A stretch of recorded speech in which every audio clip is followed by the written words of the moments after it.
Haleluya. Iu tau emo mai nei vaenga ia tau lave mai le nganga whasalei vil suafa o Yesu ke sau me mea nei le mana o lau toto tama a o la unga lau upu. Praise God. Ua tō, whaipelua, ua tō foi o ia, ua whati ngā maalanga ile ti ngā a whanau, popua ngā whangatana ieinu. Hallelujah. Ua mamafa, ua tō. Hallelujah. Whanau mai le whaoratanga lea tua. Lea. Ua tō pe ona tō Maria. Hallelujah. Tā pena ele whanau mai o keriso lo tātou wali i mana tātou whanau. Ua manuia le kalesia lea tua. Euina iei ti ngā, euina iei whaingata. Lele. Praise God. Ua whanau. Lele fo mai ua tō. Ua tō foi o ia ua whati ngā maalanga ile ti ngā a whanau. Ti ngā ina ma puapua ngā Alela whanau lela au ese malenu. Hallelujah. Alanga ilunga le whawhino le ata o ti ngāo Israel o le ti ngāo oe wa ule kalesia le atua o tā iai. A ua whapolka lame le atua whamanuia iai le atua ia te oi ia te au so se tasi. E whātua le suafa o Yesu Keriso. Ua saunia oe, ua saunia i tā ua e le atua. Ina ia, hallelujah, whanau mai le whaoratanga. Jesus, we are going to give birth. Whanau mai Yesu. Hallelujah. I whaamanu ianga le atua. Ua ilo foi le tasi whailonga i le langi whaauta foi. O le tarako tele mumu e fitu o na ulu. Maona nifo e se fulu. Na iona ulu pale li e fitu. Ia se ito e whafonga mai. Ua ilo foi le tasi whailonga i le langi whaauta foi. O le tarako tele mumu o le ata o le anganga leanga o le aka o satani. O le ata o le anti-Christ leanga i mai o le ata o le mea ola leanga. Tolo fili ma le ti Apollo. Le su e ala le ka uma fai mai ai se awala mo oe mo a uma i tātou vi ia le li. O ilo le tasi whailonga i le langi whaauta foi o le tarako tele mumu e fitu o na ulu. Maona nifo e se fulu. Nai o na ulu foi pale ali e fitu. O fitu o na ulu. Ma pale ali e fitu. Ia vi ia le li. O le ua ta uma ia te oe le whawhine o whanau. Wa whaamanuia le ekalesia le atua wa whanau. Hallelujah le whaolatanga wa whanau le malo le atua wa whanau. Hallelujah le li i male whaola ma le whaolatanga wa salalau. Ua tumu ai le lalolangi. Amini. Amini alewa ba ia tu le whailonga olea. Ole melele. Porque Apollo. O le anganga leanga, le manu fe ai lele tāpina pena mai, wa uma na whapokalame le atua lona i unga. Wa uma foi o na lauma e whaitau le tuspa ia matato i lole i unga o le manu fe ai. Fitu o na ulu, o le ata o malo. O ulu na e fitu o ata o malo na o lato whaapolonga ina Israel. E iai ai kupito le atate tala no atua ina ia ai kupito lona lua. Hallelujah, wa ave ese ia le itu i matu o le nu o le atua e ta ua o the northern kingdom Israel. O lona winga o le itu i matu e ta ua Israel, a le itu i sauti e ta ua o Utah. Le lau mua i a Jerusalema, o le itu i matu e lau mua Israel i a Samaria. O inala na ade Asuria tasi le na nifo. Wa fiu sau Asuria e fia tama mai ma fia ina ia ave ese Utah aya o inana matuati lo tilo ai sane rivi le taimi o sane rivi le tupo le isi taita ina ia ito tonu o Asuria na oti isa le fefe ya Utah i fasia Utah aya na alua sola i o ina uba ia tua feoti umalana au tau se lau valus ulima afe tangata. Le au tau e malama alta ua malo mai o makuala bakoko mai fasi le angelu. tasi le angelu o le atua na awina mai na fasasia le se lau valu se fulu lima afe. Amene. Tasi le angelu na fasia le se lau valu se fulu lima afe. Ia le ali. Praise God. Sola loa sane rivi tuli atu e lana whanau atu ala na whanau fe ainai oi Asuria ina ua maulu i totonu al wharasalu e ifo ilo na atua po lona tupua watu ala na whanau fasioti ina. Hallelujah. Ele iai se tala anga o Asuria pule le laulangi na le pau ale ta ubalea ai Asuria. Ele i whaina lato wa ea pe lato te pulea yuta. Sita mai a aia, sita mai utaya. Yo o mai iona pone. O le luma o Asuria. O le isi ni folona tolu. Hallelujah. Famai e fitu ona fauta. O le tarako tele mumu e fitu ona ulu. Hallelujah. Maona nifo e se fulu. Praise God. Nifo la ia e. Le sawa ila lo ifo. Ua i ona ulu o pale ali e fitu lo o tupu.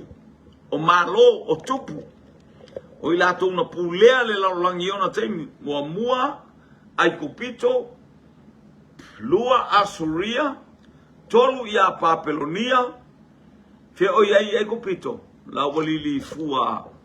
Fe a Israel rale inloa kuale o Israel rale loko le hanga iai tangatero e loto le hanga ina o le hanga o le atali ima le fine o le atua e fai mea le hanga mai le hanga ui solo mai mafo anga nae. Hallelujah. E te o ono ai ti ngā awhanau. Praise God. Le fai mei ei le fai pulu ua tofo i o ia ua fati ngā ma alanga i le ti ngā awhanau. Ioi. Langa leito tonu o lo mana onga ia whanau pea. Le pepe o le kirisi masi. Hallelujah. Le acta o le fatu so kiriso i to tonu ia te i tato o le whanau o le whaolatanga lea tua. Ua awina ma ia te oi. Ua leo la wafi o kiriso o i o le pepe o le kirisi masi. Ua whanau i tato i le mana wa ina o le upua le atua maua nganga maolanga o tangata e wheliwa i waa. Io o le tawilinga aia oka e mai le saua te apolo aia a e loa wa u iau lima le pule ma le mana o le tangata manu malo o le tangata manu malo o i tātou o le whanau e taita ina e le anganga pa ia o atali i ma fafine o le atua o tangata manu malo e le lei le atua i ia le ali. Praise God. Tato tuto o le isi ulu o Papelonia feo iai Asuria ia lale o whikaua ia la ko aia he lale ai sisi ale fua Israel be alu ia lalo langi le tala o Israel aisea leanga o le suafa o Yesu Keriso o Israel o le ata o le Perenice na ingoa ia Iakopo fa mai eleto ingoa o ia Iakopo a o le Perenice i tangia o e tangata. O le Perenice, hallelujah, o le atali o le atua. O le Perenice e baile langia o e no fomolo tal tonu. O le Perenice te no o le peva ai kangaka e pe ke lo whakaua inga o le Perenice, o le Perenice, o ta o le Perenice. Ai sa watai ngoi le ngo Israel ina wa etalia Yesu e fai mali I ma faola I lowo langa ele le atua. O le isini fole o le faini fo me taima Persia langa so fatasi amalo ia sa iai le nu sa iai le tafianga na watu wa Yuta watu ya me watu wa Yuta na watu na awina atu ele atua Papelonia watu e koso fakaka mayuta ona o leustai ai tumu le atua ya na o inga mai o to lo manatu o manatu ya te o to ta o mai Yeremia wa o manatu te manatu le manuia ele ina I o to malaya afa ya kulo le me ko kio ia yo aso po fa me fo e fa fia popoko fa fia ka mamai I lo ainga a we te fa fia poto pe ai fa longo I le si o fofonga o le tu Le aso tātou te whalonga e si o whonga o le atua. Aua tātou te whaamaa ai o tātou loto.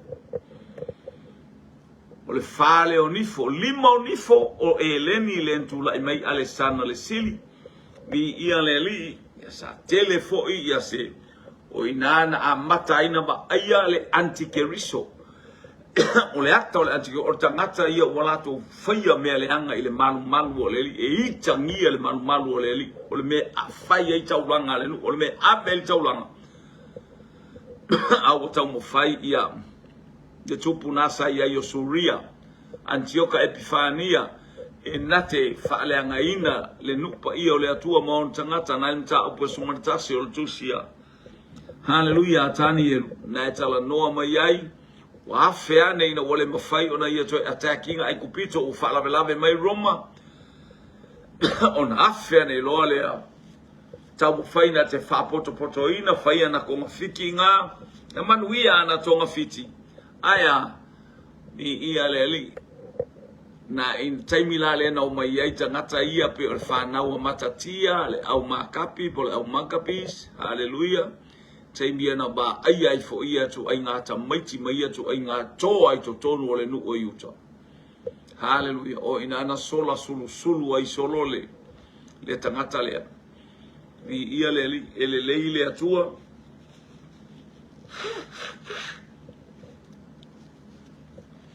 Praise God.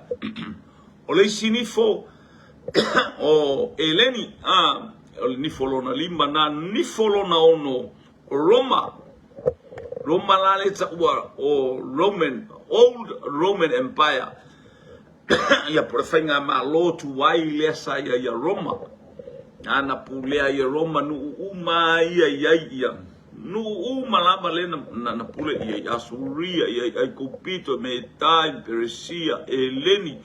O nu uma ngai anda, hallelujah, sai lalo lava inga Roma. Roma le Old Roman Empire. O le malo tu wai le Roma. O le fitu la o nifo lea. Le fitu o nifo lea ya nga ima ima lo ye se fulu. Praise God. A o malo le toi o mai uma ya malo revive o toi o mai ya toa Roma tu wai ya sai. Le o toi le whapea mai tala lo no winga e to tonu o. Hallelujah, malo ia o inai fili mai ai e sauwaile e o mai malo ia la to te saporinga le manufe ai. Malana pule, hallelujah. Ia o inata to te ba ai loa.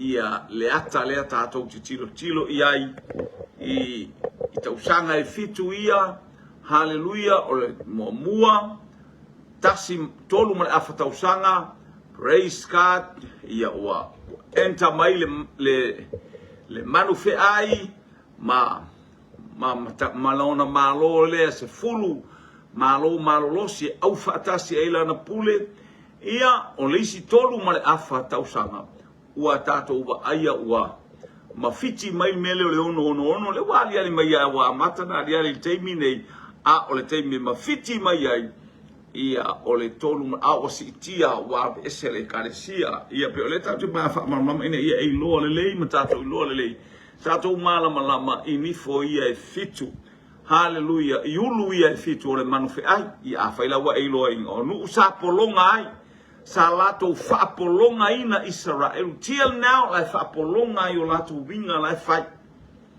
la tau fai kongi ma ia la ko pe le mele fai atu wai Benjamin Netanyahu, hallelujah, ne popole el kamalo, ko kele o malo ele kai popole iai. Ai sea, le ango le malo o le atua, ele o se malo o Benjamin, o le malo le atua. E follow up le taitai o Israelu, ile mea na te langona mai le atua, ele popole fo i se mea. Tele malo fo mela au te lokala tu te fas. Wai tu ai ngā fasioti el te malo aia. E le popole aisea popula o na matalana te iloa le upo le atua. Mana ialo uloa ma tātou iloa le upo le atua ina i o tātou malo losi, tātou fia, tātou waba aile ma tau tia ma le sili e se o le atua. Fasol ma reu pue wha ua toso e lona iu I lona tolu o vaenga o fetu I le langi ia malo le mangfi ai lea le tatu lo satani e fatau ia me lea ua toso e lona iu I lona tolu o vaenga o fetu I le langi ua malafo ifo ia ila tau le sami o kau whaalongo me wena e se satani ma me koru vaenga kau ka ua ka mo vaenga o angelu praise God o le tasi vai tolu la lena o ese masatani wa le au fai vi inga o ila to o e ave e momolia fe au ia ma angelu tau le kapilielu la le e molia fe au lena alu ya Maria alu fo ya Sakaria le alu solo e ta watu le meo fina ngalo ia ile atua ia maana au o ia ia tangata nai abatu le fe au matala ia tu le fe au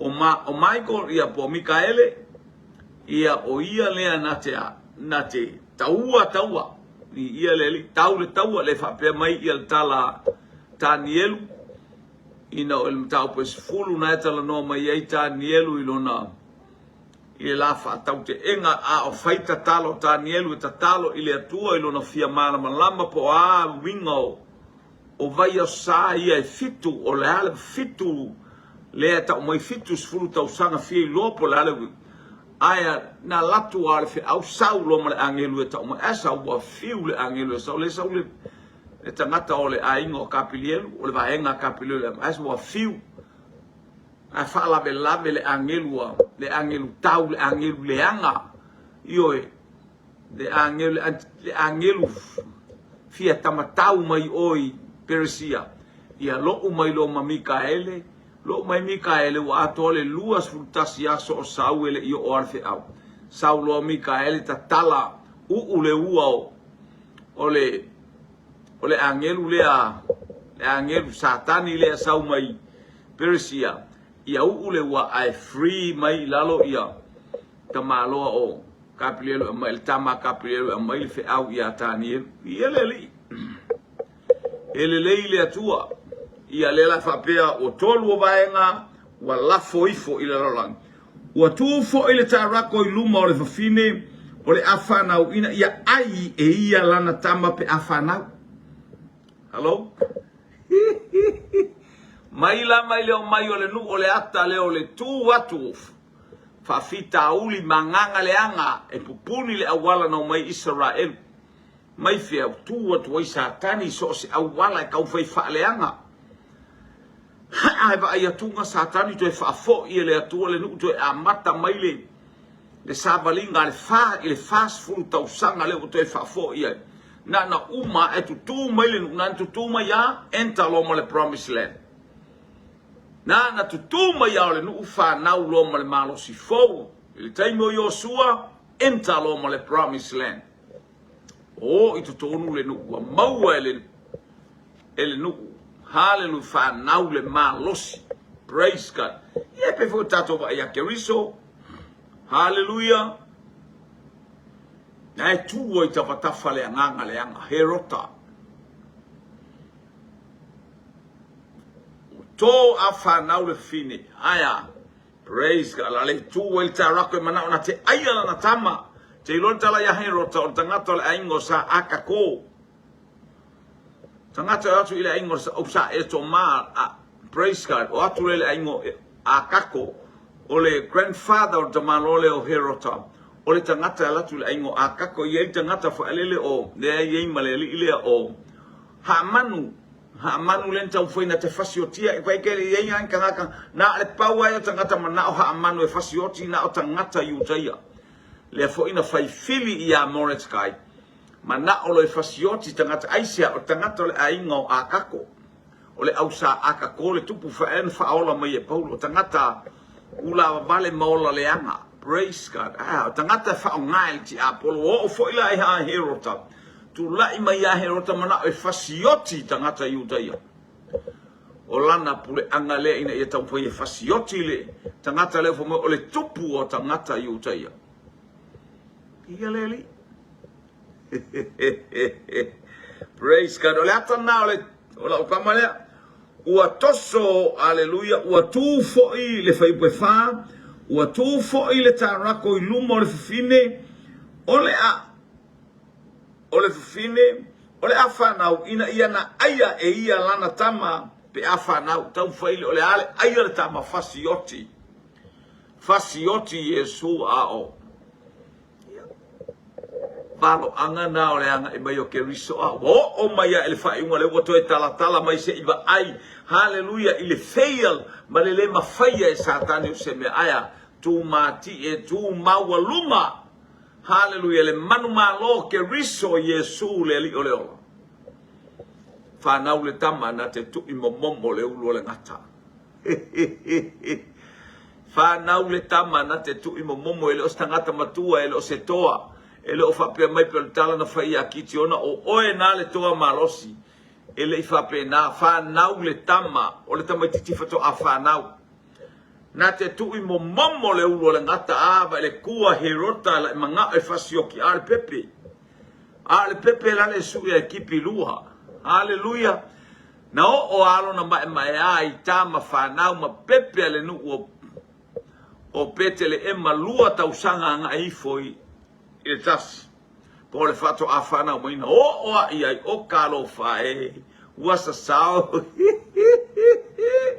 oi wasa sao lo sifi wasa sao lo kamaleanga I kamiki amene leanga le upo le atua mai le amatanga le faalinga le atua haleluya ile lalolangi masatani e fa nau le tama na te tu I momo le ulo le ngata ta aupo e sumartasi o le tusia Isaia haleluya imanu lafua ya manu fe ai ma manu sawa atoa matama imanu la iti o ai to inga manu fo ya nei pe falata manu la lata ia o manu file mu fa mai o ile taimi pe fa men mata upoe e sumartasi al fai poeono hallelujah praise God man fai upoe fitu fai mai lato te no nofo fa tasi ele ai se tasi na te fai se mele anga hallelujah ile malu ole atua ai ta I lato ele tamai titi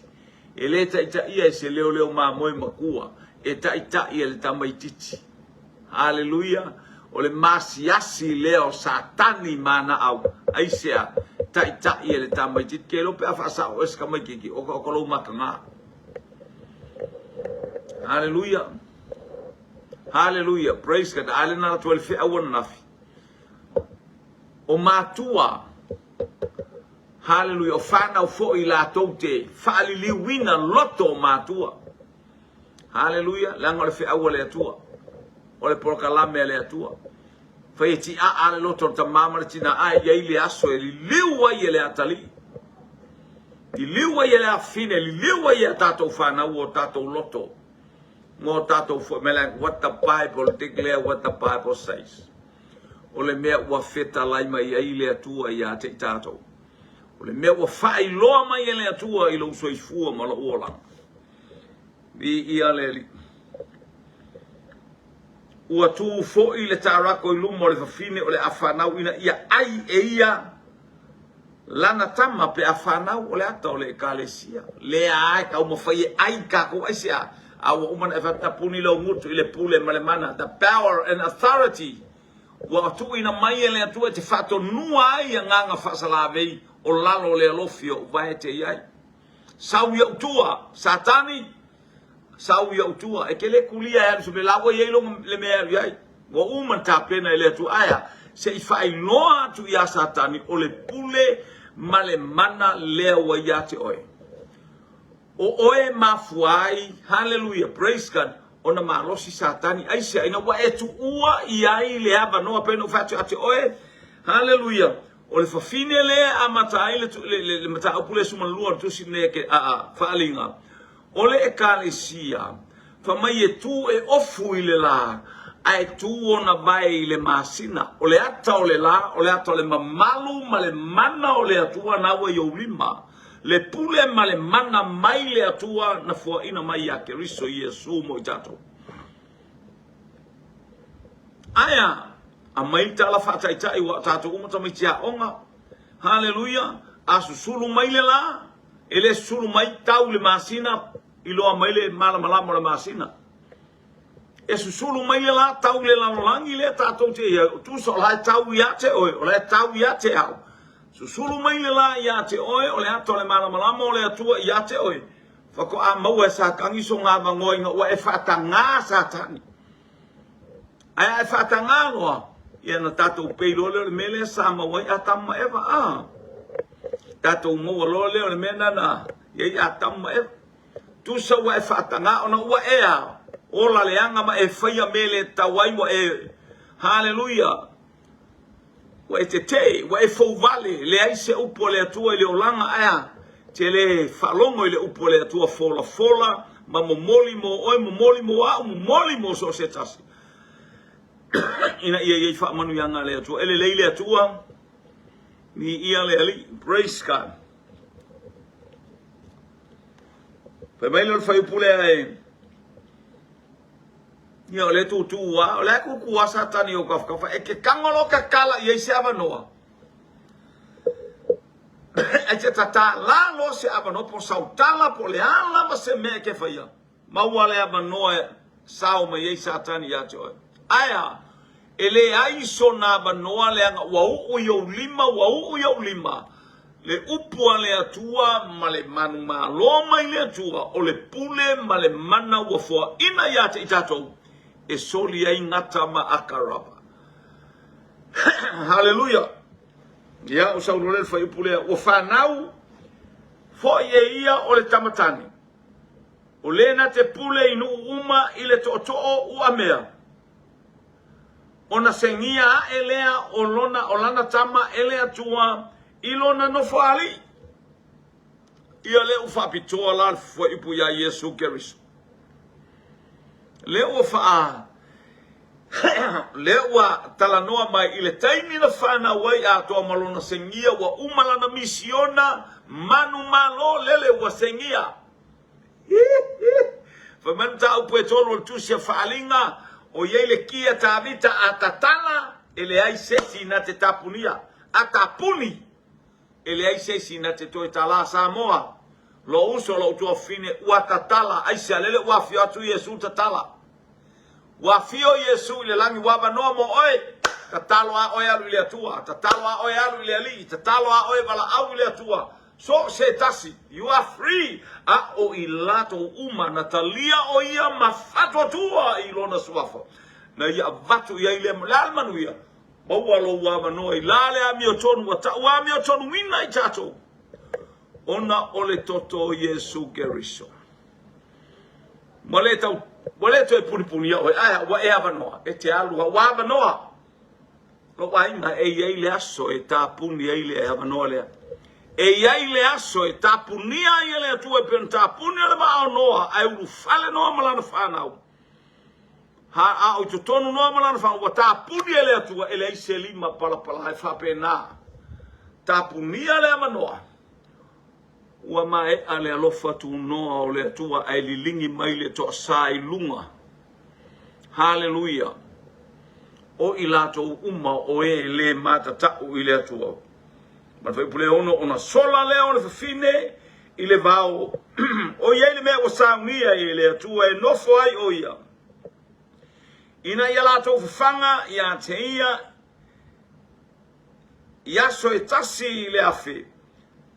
Male luo se lau, male ono nga furu.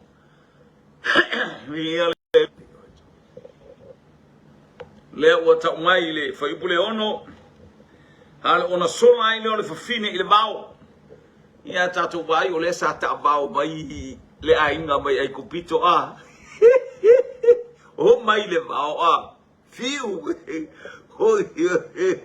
Aya, nalo fangia ele atua. Na lo fangia ele atua le savalinga. A au le atua mai tātou o ai se whaasanga tau mai. Na o tangata ele ai se mata. Na o tangata ele ai se whaalongo. Na o tangata ele ai se ana. na fola ai le awala matoafa marto ngā bao a o mai ai kupito le le whaalongo. A o i lātou umana whāna nau i le ala. O i lātou ia na wha ua sa lo wainga e tupu pea le a inga o le atua. Hallelujah. E ave ese le atua tangata whaare ai au mai tangata e ola ai. O tangata ia na wha ua le malanga. To alua to atolu e tala noa i lo usuafa. O te iai. Na o ka lepo ama i o sua na soli o la vai ai kupito. Ai na iai le atua i nei tangata e to alua. O i la ua i ana whaima ta i atua Israel. Fa tupu ai le loto. Finau o Israel ma le loto tau ma fai ma le loto. Finau ma le loto tau vivi. La tau te uru fale i kanana i le nuku e tafe i le sua susu ma le me. Praise God. Tau sanga o lo tau mai lalo le o tala noa mai tuspa ia. Hallelujah le tolu ma le afa tau sanga. Tau si tātou e le atua au iei popua ngā e tau si e le atua lana whanau. Ma e a tau sang o nā fio mai leo keriso. E le sau keriso e abatu tātou. Wa uma na alu le sitianga. Tātou te le iei ni pua ngā. O pua ngā i e whita ia i mai tātou le wha mai tuspa ia. Ma tā upo e lua le koronito e lona tā upo e whasu wono marasuru fitu. A o mato pua ngā ma masangia ma le bave mabai. O lo whaatali mo i mato le ma mafa o whaamanuianga le atua. Ni ia le li. O lo mato o ono i pua ngā i le aso ma le aso. A lo mato tang. A o tangata i totonu. O lo topu pea whaamanuianga. Toina a uma o mato tangata i whafo. Tala narwha upasulu o narwha. Mai vei upasulu fitu. Hallelujah. Au mato popua ngā ma masangia ma le whaatali mo i tā mato. Whaamanuianga ma le mamalu. E wha ofu ina i mato wele atu. Whapena i tātou. I ia le ali. Praise God. Teimi o le sitianga. O le teimi o nu ese. I la ule te tiloa. O le teimi o nu ese. O lo tātou teimi. Leo wawai mai uteia. Leo wai matangata Israelu e se lau fasu ma le whaafe le ta o mai le mata o pue fitu. Se lau fasu ma le whaafe mai le tai o ni Israelu le teimi nei e talia Yesu le teimi nei. A leo tato a e tupu pele numero anu o le atua. Se lau fas ful whaafe. Tangata ia wa alu sitianga. Leo ainu ese so os tangata fatu atua fel tafolo e te fatu atua ileli. Leo e alu ai. Leo e si ti ai. Feiloa i makeriso i le vani monimo e pēna moni mau le tusi pa ia le tusi a tia Salonia. A o le fio whaalua mai o keriso. Ua uma atu. Hallelujah. Tausanga ia e fitu. Ona no fo tupu le o le whana ua leo. Wa fio mai keriso isi. Tui lunga o le maunga o olide. Tala atu spa ia na matala le. O ina e toi ta tala ai. Na tapunia mai le teimi na ulu fale ai Yesu i totonu le manu malu. Uma atu teimi lo tapunia le faitoto is the golden gate. Isa sa e o Jerusalem. Pato ato e ta tanga lava ina ua fio mai le tupu. Wa fio mai keriso e nofo tupu. Hallelujah. Soli ngā wenga whaasala mea leo lo wa whaia ina aia wa tūle maro ia te o ia te au ia te i tātou. Whamnuia lea tu au tātou sāpa bali atu. Hallelujah o le pepe a le whama wa whati ngā le whawhine. I ti ngā a whanau. Whapena talo whaia Maria.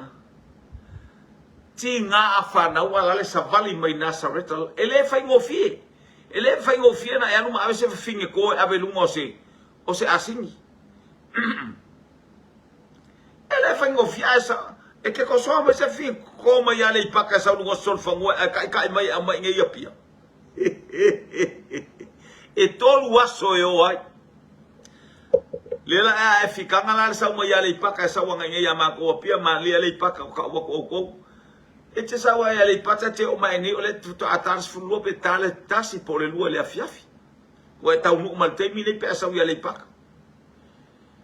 Ai tolu waso o sawi lunga o le asini le fafine ti nga afa nau a o fatalitali le nganga le anga na te fa.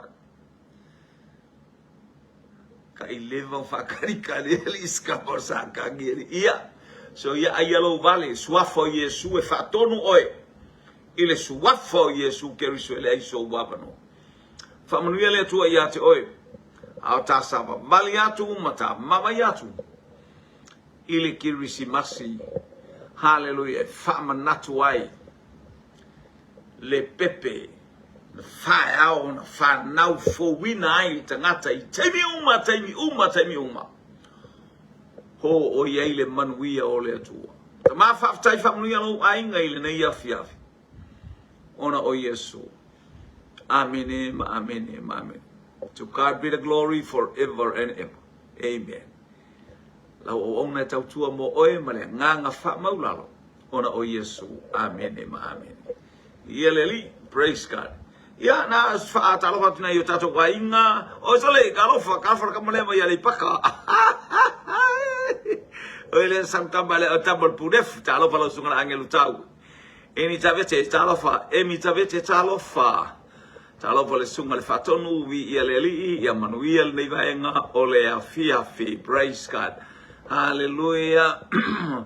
Alfa anga saulu apule talofa la futala inga matua feta lai talofa litia eli vi eli nei vaenga so praise God anga le atu le atua isio wainga le yaula e vi ele atua praise God oketi sui fatau talofa lava naya and Karen Mayava hallelujah.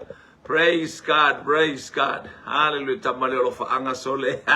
Sauro apule vieleli.